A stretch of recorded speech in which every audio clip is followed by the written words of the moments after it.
Hi, this is David Housden, and you're listening to the Sound Architect podcast.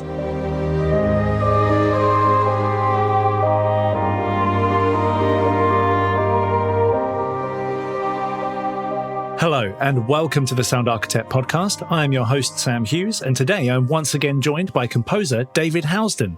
How's it going, David? Welcome back. It's great to have you back. Thanks so much, dude. Yeah, really good, thanks. I've been looking forward to chatting to you for a while. Yeah, definitely. It's always a pleasure. And always. Today, I'd love to talk to you about your work on Lost Words Beyond the Page, which I've been playing a lot of even today, actually. And I didn't expect the feels, man. Like, I had no idea what I was walking into. And it's really emotionally stirring from the start. Like, beautiful strings, piano. And I'm like, oh, here we go. I'm going to tear up. I know I am. Like, even before the story starts, I knew from the music that I was going to lose it at some point. So before we dive into that, how did you first get involved on the project? We're actually going back a very long time now. I think it was 2016 when I first discovered Lost Words. I was walking around the show floor at Resd in London, just checking out some interesting looking projects, and I came across this unmanned booth with this very interesting looking kind of mechanic of, it was quite primitive at the time, but the essence of everything that you see now was there. So it was just the journal segment of the game, but the story was so impactful within about kind of 5 minutes of playing through it, because it was a very short demo at that point. I was quite moved, to be honest. So I made a note of the game to kind of follow up with the developer afterwards, just to say, like, absolutely love what you're doing. And when I did, I discovered that Mark Backler, the creator of the game, actually lived in the same town as me. Oh, wow, that's nice. Yeah, it's a reasonably small town called Ipswich, about an hour outside of London, and there's literally no game scene whatsoever. So it was really quite surprising to find another fellow creative there. So we went for a drink and just hung out, and it turned out he was a big fan of Thomas Was Alone. But there was another composer on the project at that point in time. So we just kind of stayed in touch as friends, and, that was it really. And then 2017, the composer that he had took a big step back from the project to focus on his full-time career. And I think he was getting married as well. So he had quite a lot of stuff going on. A lot on his plate. Yeah, exactly. And Mark kind of called to ask if I'd mind helping out and stuff. And then I think within, a few weeks, it transpired that it was going to be more than me just helping out. And we ended up redoing the entire score. Keep helping out a bit more. Yeah. So we redid the entire score from scratch. So wow. It was 2017 was probably when I first started writing for it. So it was quite a long project for a relatively small game. Yeah, because I remember I was at Gamescom that year, 2017. I remember playing the demo. Yeah. And again, I think it was mostly the journal side. So I had no idea what to expect when I actually played it recently. And it's come a long way. Like, it was great already, and it had a really nice concept. But it's amazing how much it's come along in the last few years. Yeah, I mean, even for me, to be honest, I think there was a point in time when we were even discussing just making a game of the journal segments, because the mechanic there is, so unique. Well, it's quite lovely even just in that area. Yeah, no, absolutely. But Mark really, from a narrative perspective, wanted to explore the fantasy world, because the two stories act as metaphors and allegories for one another. Yeah, the symbolism is just rife. So it makes sense how much he wanted to push that. For sure, yeah. So it was kind of fundamental to the tale that he wanted to tell. And also musically, it was very cool, because it meant that I got to drop hints of themes in the real world and then kind of really expand upon them in, Astoria. So there's that side of things is really kind of tying into everything as well. And Sidoni's vocal performance is just so incredible and moving. We've got all of these individual facets that, when fused together, create something quite special. It's great, really, because it's just kind of like emotionally filling, I would say. How did you first get going on the project, inspiration-wise? Like, you had this previous composer, which is interesting. Did you have to block out what was already there and do something completely different? Or did you take some source of inspiration because they obviously had an idea then of what they wanted? I actually found it quite easy because my instincts for what the game needed and required from a musical standpoint was different to the approach that the previous composer had taken with it. He went for a lot more of a real kind of minimal ambient sort of sound, and I really wanted to kind of make it more of a melodic affair. I felt there was a lot more emotional subtext that I could bring out of the narrative, and I wanted to do something quite different with it. So it wasn't too difficult. It wasn't by any means kind of a case of following the temp, which I would have found a lot more difficult. You know, if Mark was like truly in love with the previous score, and he was to an extent, like it took some work to kind of get him off Convinced that. him. But yeah, as soon as we got that first piece that he that really kind of like clicked with him, then it was just like plain sailing from there. So it wasn't too bad, and honestly, it was such an amazingly inspirational project. There just was not a day of writer's block. Like from the first day that I started writing, the notes just flowed, and I don't take those experiences for granted because they're very, very rarely the case. And you know, well, you're on about, mate. It's easy. You just bang out music constantly. I know. Yeah, no, it was good. But yeah, no, that sounds awesome. And like you say, you got to kind of use the fantasy world, which, you know, without giving anything away, emulates the emotions felt by the character in the real world. Yeah, absolutely. It was, you know, I think something I've discussed before with anyone who's known me for more than 5 minutes is that I'd love to work on a Final Fantasy game, or, you know, a big sprawling JRPG epic where you just get to go to town with different themes and really kind of create a musical language for something. So whilst this wasn't an RPG, it was an opportunity to kind of really develop that sort of musical identity.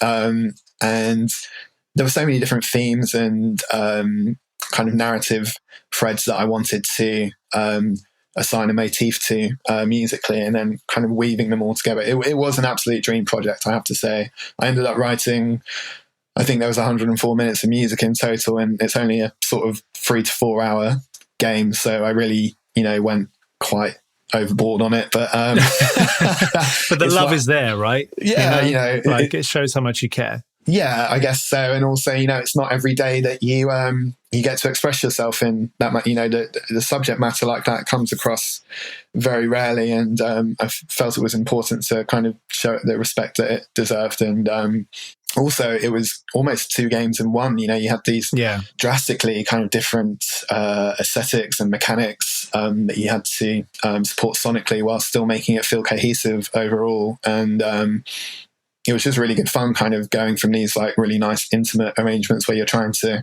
capture a specific emotion in quite a raw sense to then just go into fantasy grandeur in the next kind of beat. You know, it was really a lot of fun.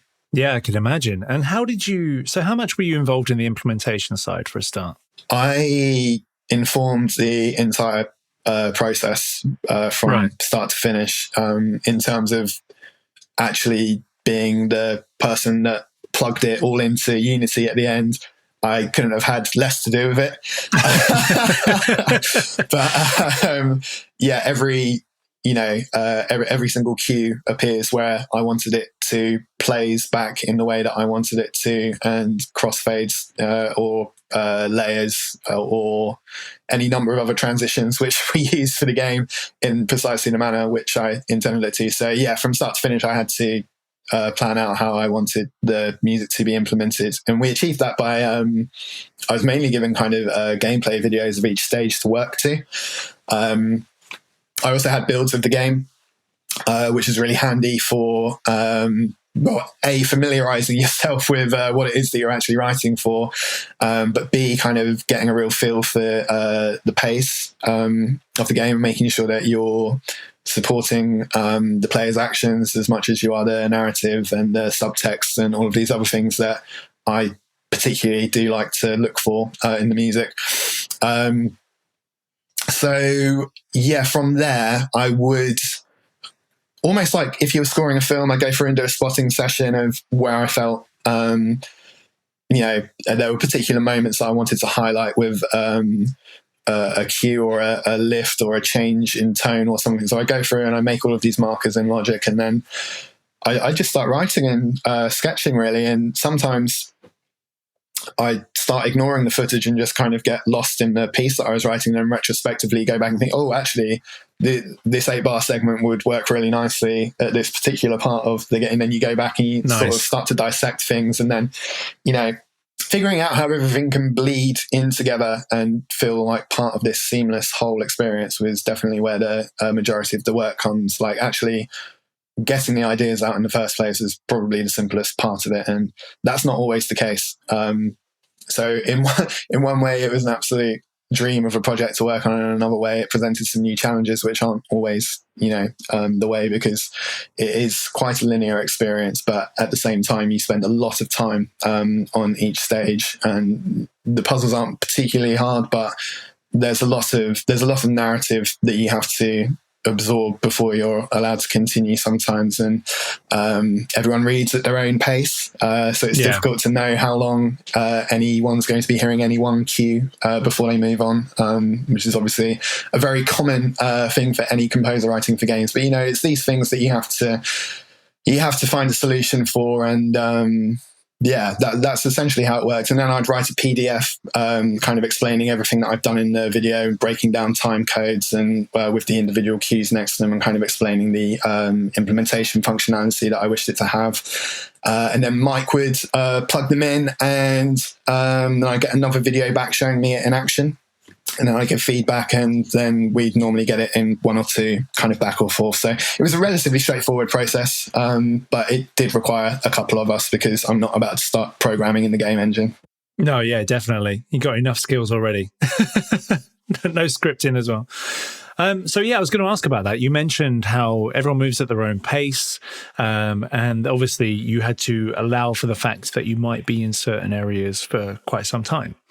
So how did you accomplish that? How did you kind of overcome that challenge where people might stay on the same page for a while or stay in the same area, and kind of stop the music being too repetitive?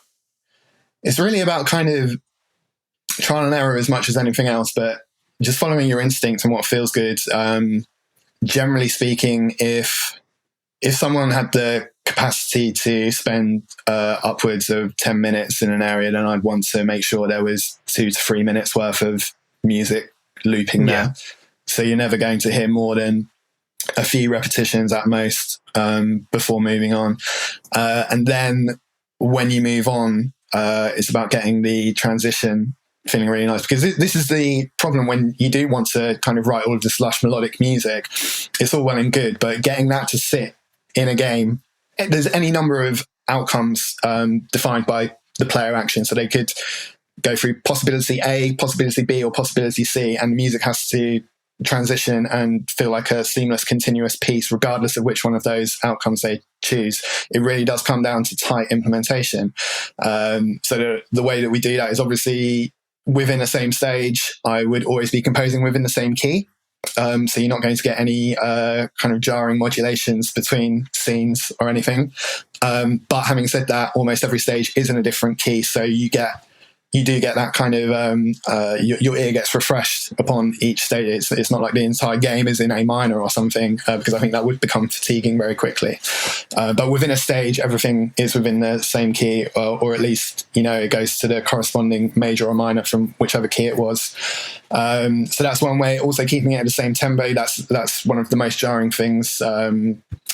Changing time signature, changing tempo between scene. So keeping everything kind of consistent, that gives you the best chance of being able to create this kind of seamless experience. And then it comes down to whatever engine you're working in. We use Wise, which offers the functionality of being able to change cue on the nearest beat or at the end of the nearest bar, and kind of depending on how tight we needed the cut to be, you can play around with that a little bit. So I would always like to change at the end of the nearest bar, because then that gives at least a chance for whichever phrase is happening at that moment to finish and resolve naturally before then moving on into something else. But sometimes if it was like a really big moment, we'd have to cut on the beat, but then you can you can cover that with like a nice big sound effect or something, and before anyone knows it, they're off into the next queue, and you've got away with it, so to speak. So there's all sorts of ways and techniques of doing it, and you really need to use a combination of all of them to get it feeling really tight and good.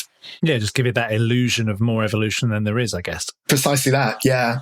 But it's actually quite, I consider it to be quite a simple method of scoring, to be honest. It's taking a granular approach with things. There's layers going on sometimes when we need it, but like more often than not, it's just about kind of smart use of loops, placement, and transitions.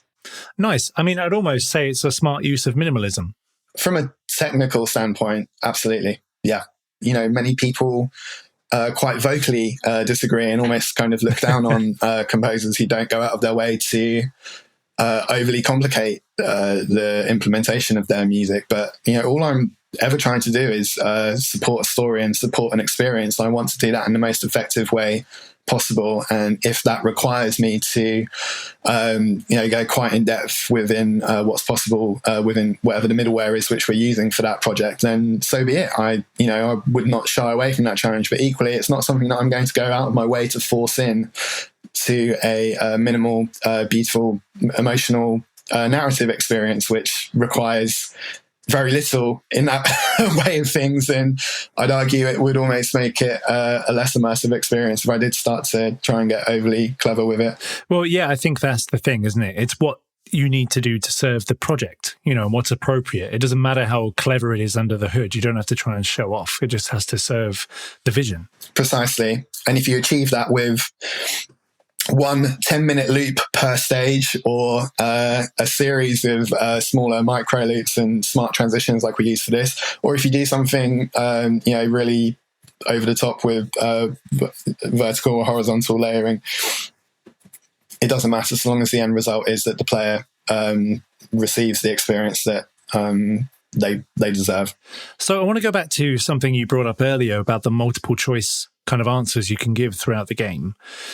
First of all, did you design different music for each answer? And did it feed into the following stage depending on what you chose? Yeah, there's various moments where kind of depending on where you go or what you do or what order something happens, you'll receive a different cue for it. But as I was saying previously, because everything's written within the same keys, same signature, same tempo, so on and so forth, it's not really like you're getting these drastically different things. If you take a choice which is going to perhaps have a slightly negative outcome for a character that you're with, then yeah, okay, we might transition into the corresponding minor for that moment and play around in there a bit before resolving at the end of the stage. If you take a route where we've listed a few collectibles or something and we want to sort of reward the player for their exploration, then you're going to have something with, I don't know, maybe some added sticks in there to give you a more of an adventurous feel and kind of reward your progression and so on and so forth. So there's very minor things, man. I'm not going to try and pretend that like there's like I wrote 3 scores for the entire game or something, because it's really not that at all. It's just about trying to support the player's actions regardless of what they may be. But it's these subtle touches that people don't necessarily realize in the moment, but they do have an impact. Even those little things like adding the sixths. You'll feel it. Yeah, no, precisely. But I do prefer to try and achieve that with the music itself rather than wasn't. I like the music to be able to speak, and loads of people say that my music sounds quite bittersweet sometimes, and particularly on projects like this. And Thomas Was Alone, I had that, and I actually quite like that because I would never want to just hit an emotion on the head. Like we're complex beings, and I don't think anyone exclusively feels entirely happy or entirely sad at any given moment in time. Like we're more nuanced than that, and that's something which I really wanted to tap into musically as well. And you can achieve some quite extraordinary results if you actually juxtapose what's happening on screen with the music. That's something that I find quite fascinating. Like for example, I can't talk about this without giving spoilers away. Something happens in stage 6. And I'm not sure if you're there yet, but obviously the listeners won't be. So I'll try and keep it vague. This is the best, watching people try and vaguely discuss stuff without spoilers. A sad event occurs, and I think the simplest thing to do probably would have been to take out a felt piano, play some minor chords, and put a melancholy melody over the top of it. Instead of that, I actually wrote something which was it was happy in a wistful way. Like it was a major piece. If you listen to it in isolation, there's nothing sad about it. But all of a sudden, when it's fused with this particular scene, it takes on all of these different connotations, and it's almost like a happy type of sadness, which becomes more profound than if you were just trying to make someone cry, by writing something like really sad for that moment. And it's these kind of, it's those scenes and opportunities where I really actually get quite excited about music, because they allow you the chance to explore something a bit different. And I think that's where you can get some of the most interesting results. Yeah, definitely. And it's actually really appropriate for the character's journey as well, I feel. I mean, I'm not that far into the game yet, but even as far as I've got, I think I'm on stage 3 or 4. But even by then, I'm like, well, she's kind of going through a different amount of emotions and interpreting them however you would as a young child, And so I think that's very relevant. And then even in the way you've described where the scene is going and the way it juxtaposes it makes sense with the age of the character as well as the moment, and I'm guessing what's probably coming up later. Yeah, no, absolutely.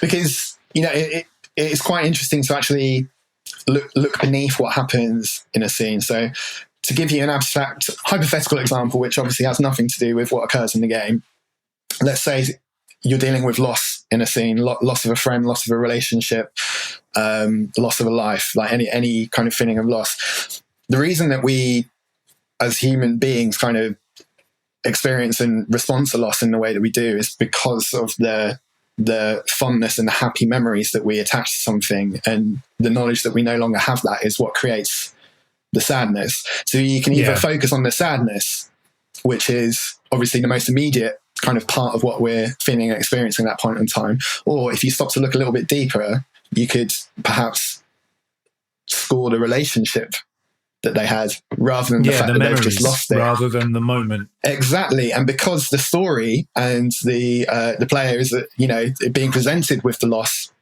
front and center on screen, musically going back and reminding them why that loss matters, I don't know, that's the kind of thing that excites me anyway.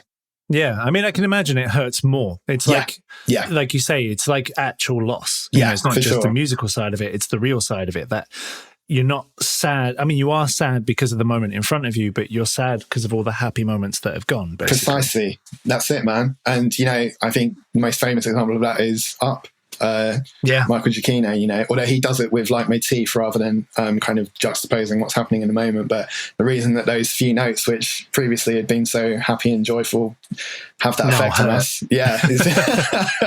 is because we associate that motif with all of the love and the happiness that they share together, and we know that that's no longer going to be there. So all of a sudden, it takes on this different hue, and that becomes gut-punchingly sad. And we're going to take an intermission while me and David cry about the story of Up now. Legit break. So was that the first time that you were introduced to that concept, would you say? Or what was the first time that you were like, wow, I never really thought about using music that way? It's something that I inadvertently did on Thomas Was Alone. Yeah. Actually, because I don't like writing sad music. Anytime there was an opportunity to, or I was asked to kind of score a scene with, a bit of emotional weight to it, I would try and give it a tinge of hope rather than being overwhelmingly kind of sad. And I think that's where the sort of the bittersweet thing came from. Because I don't actually think that the bittersweetness is inherent in the music itself. I think the music is more often than not quite happy. So I think it's the combination of both. I think if you listen to a lot of my music in isolation with no kind of prior concept of what it was attached to, you probably wouldn't consider it to be, I'd be very surprised if anyone came away from it thinking, oh Christ, that was sad. that's not ever what I tried to do. So yeah, it was kind of inadvertent to begin with, but then I think it was, after seeing Up and loads of people started, going against the grain, kind of intentionally after that. And I think I probably became more cognizant of it as an actual tool in your arsenal to use, rather than just something which I stumble across through, personal preference and natural instinct or whatever. So now it's definitely something which I use for effect. I'm curious now, this may be a difficult thing to point to or ask really for any composer's journey, but has there been anything throughout your composing career where it suddenly gave you like a profound realization and changed your kind of method? Or is it like we grow up, nothing really was a profound moment, but we just kind of pick up things along the way and, you know what, I'm going to do this now because that actually works better? Yeah, I think the latter, for sure. Yeah. It's 1,000 small incremental changes that build up over time, and then after however many years you can look back and say, oh God, I've come a long way.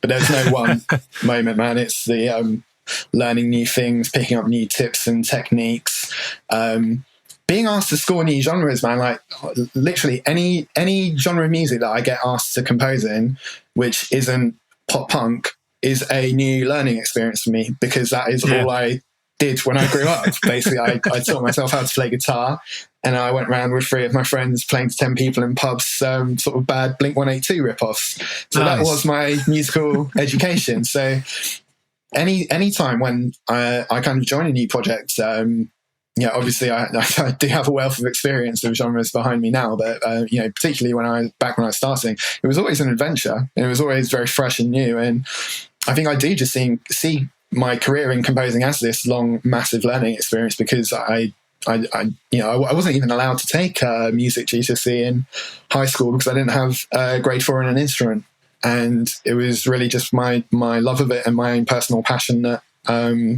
sort of led me to where I am. So I think because I don't have that fundamental background that the majority of my peers probably do.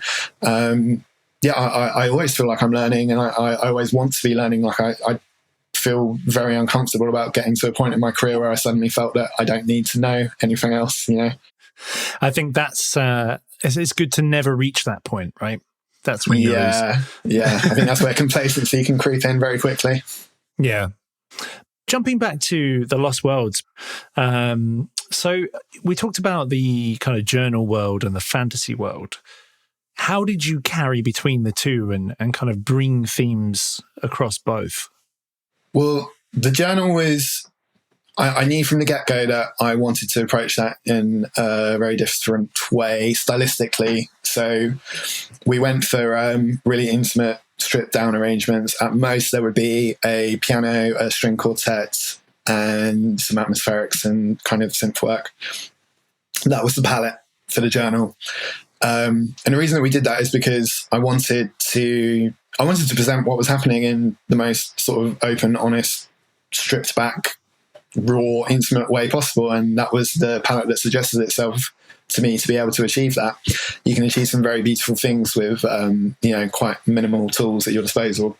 So yeah, there's not, and then obviously the fantasy world is like full blown orchestral grandeur. So there's not a lot in terms of palette to link them. So one prominent example is stage 6. Again, so at the end of stage 5, something occurs in the fantasy world of Astoria, and a particular theme will play there. And then when the journal segment of stage 6 begins, the theme carries on, but changes instrumentation into the journal palette, and builds and develops from there. And then when you go into stage 6 of the fantasy side of things, it completely blows up and goes over the top. So there's this common thread, musically speaking, but not represented in terms of instrumentation or orchestration between the two. So that's how I tried to make it feel cohesive. And obviously everything was recorded and mixed in the same place. So it's all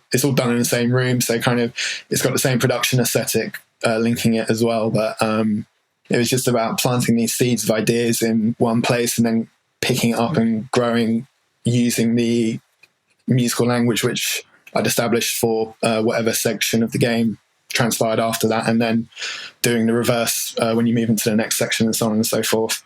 Yeah, well, it works so well. And what I love about it is that it's such a parallel to the story, and it's even more symbolism within the music, because obviously the fantasy story becomes a form of escapism for the character and almost a form of denial, right? So it's kind of like, oh no, I'm a hero on an adventure. Everything's great. Don't worry. And that's the music's like, yeah, we're here to make you feel like that as well. Don't worry. Yeah. No, for sure. And it's really nice. But the music is also one of the only things actually directly linking the journal to the fantasy land, because it is so different and grand, as you said, and the story changes. And I think it was really interesting exploring that through the eyes of a child, but I don't think it's that fundamentally different from what adults. We build up our own defenses to help us kind of get through things, and denial is something that psychologists agree is one of the stages of grieving, which anyone will go through an experience at some point. So obviously it's been massively exaggerated due to the age of the protagonist, but I think that was a really interesting kind of gaze to view the subject matter through, and also musically it maybe kind of let me get away with a bit more, because it was this child's interpretation of everything that's happening, so you get to kind of be a bit more over the top and less subtle than if it was sort of really arty, adult, intimate look at the effect of grief on us as humans or something. I don't know. It really struck a chord with me, because it's amazing how seeing it through the eyes of a child makes you not only realize how a child reacts to these situations, but also reminds you how similarly you react, like you say. Like, it kind of makes you think like, yeah, I would kind of feel that as well, actually. Definitely. And, everyone on the team is of an age where they're going to have had their own experiences, either, directly or indirectly, with the subject matter that we were exploring. And we all had parts of ourselves which we could kind of look into for influence and reference. And I think, particularly when it comes to the narrative, some of the writing just really hits the nail on the head. And I wanted to make sure that, I didn't drop the ball when it came to music on that side of things. So I really did work very hard to give it all of the kind of respect and passion that I could. Yeah, and it definitely shines through, man. It's beautiful stuff. Oh, and I look forward to getting through to the end as well. I'm sure you're going to make me cry even more. I should have warned you beforehand. Yeah, no one gives you a heads up on these things.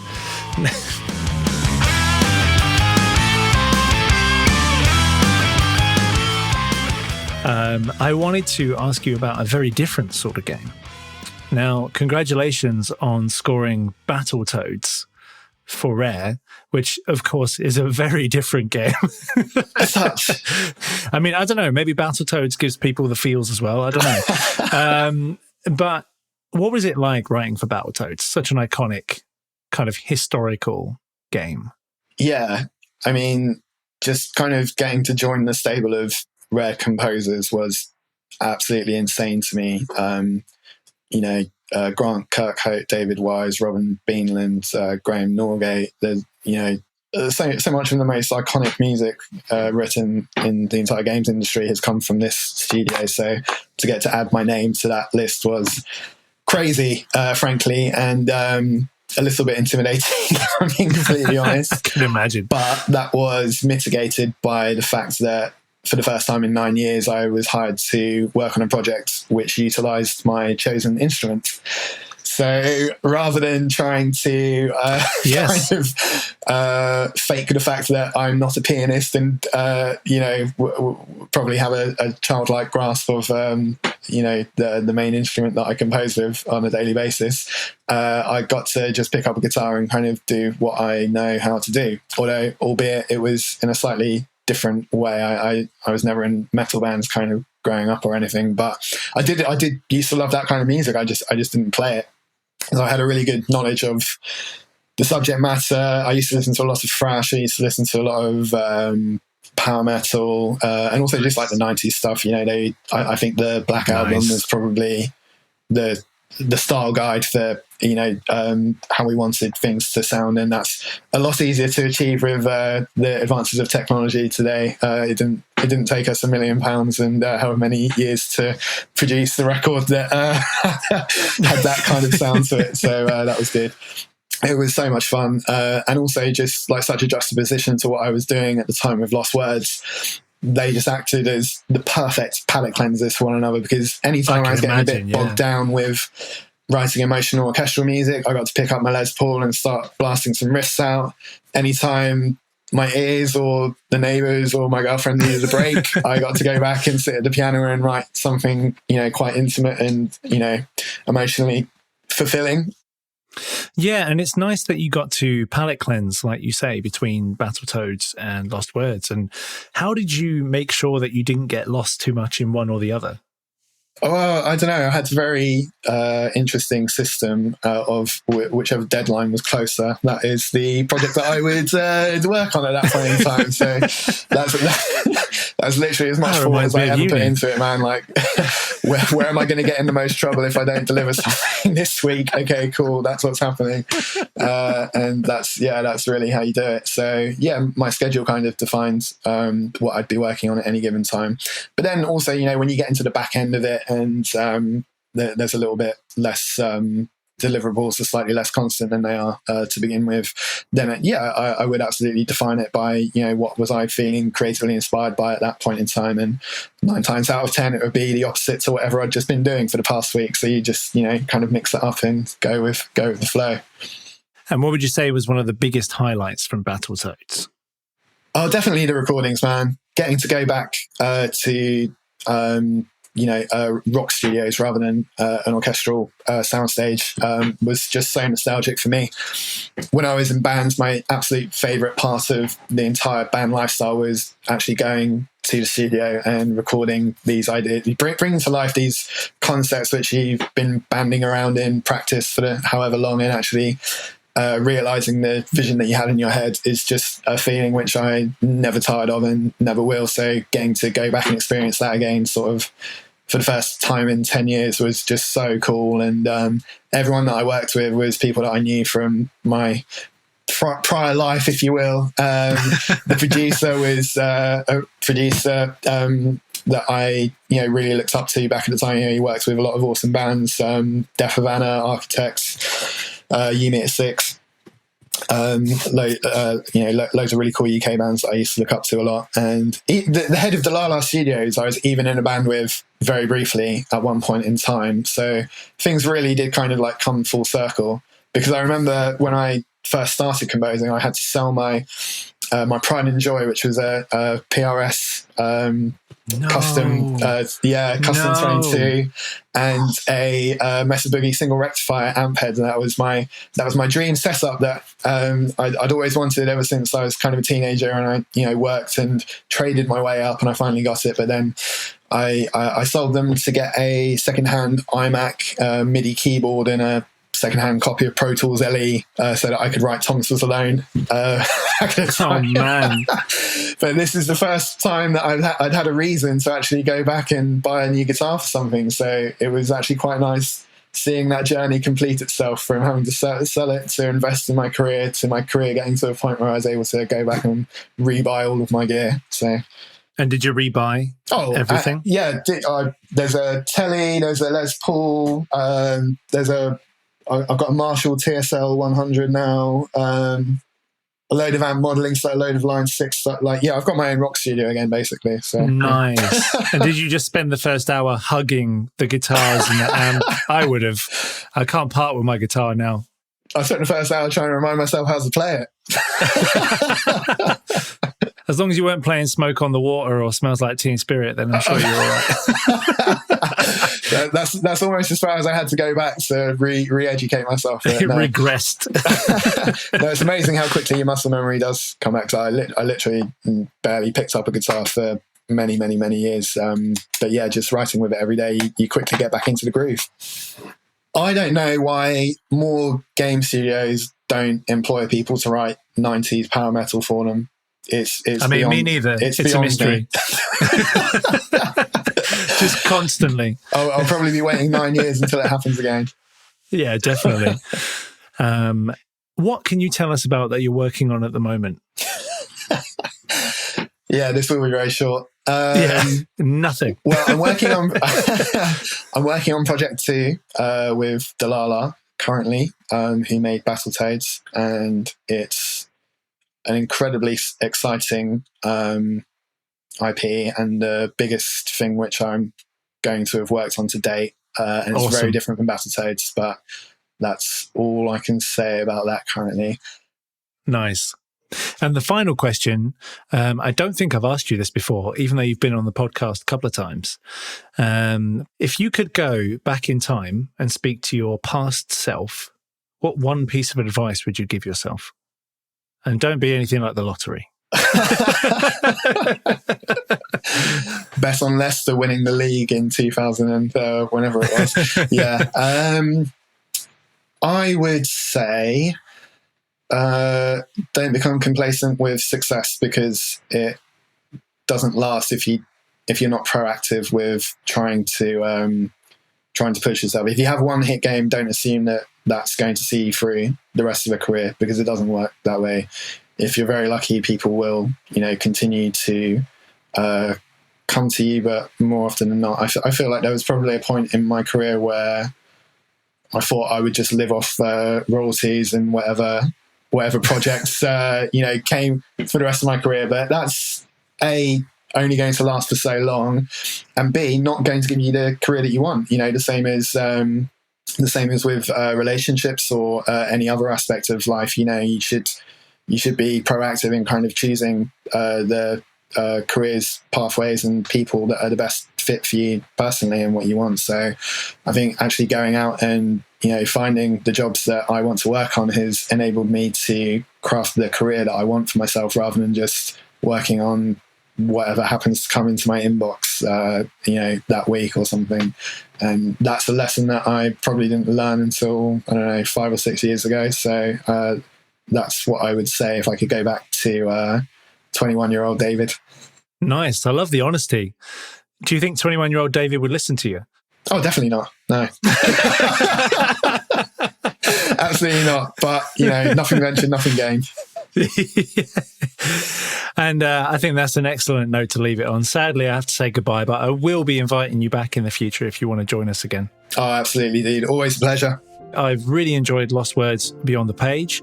I will be checking out BattleToads as soon as possible because I love the soundtrack. And thanks for joining me again, David, and thanks to everyone for listening. Thanks for having me, mate. Hey everyone, this is Sam. Thanks very much for listening to the Sound Architect podcast today. I hope you enjoyed this episode. If so, there are many ways you can support the show, which is incredibly appreciated. Obviously, there's the financial way where you can support us on Patreon, which is patreon.com/sounddesignuk. However, there are many other ways which also help, such as liking, subscribing, reviewing, commenting, and sharing via whatever channel you listen on. Thanks so much for your support already. It really is a work of passion for me, and I'd love to keep sharing the knowledge from all these talented and wonderful people. Thanks again, and catch you on the next episode.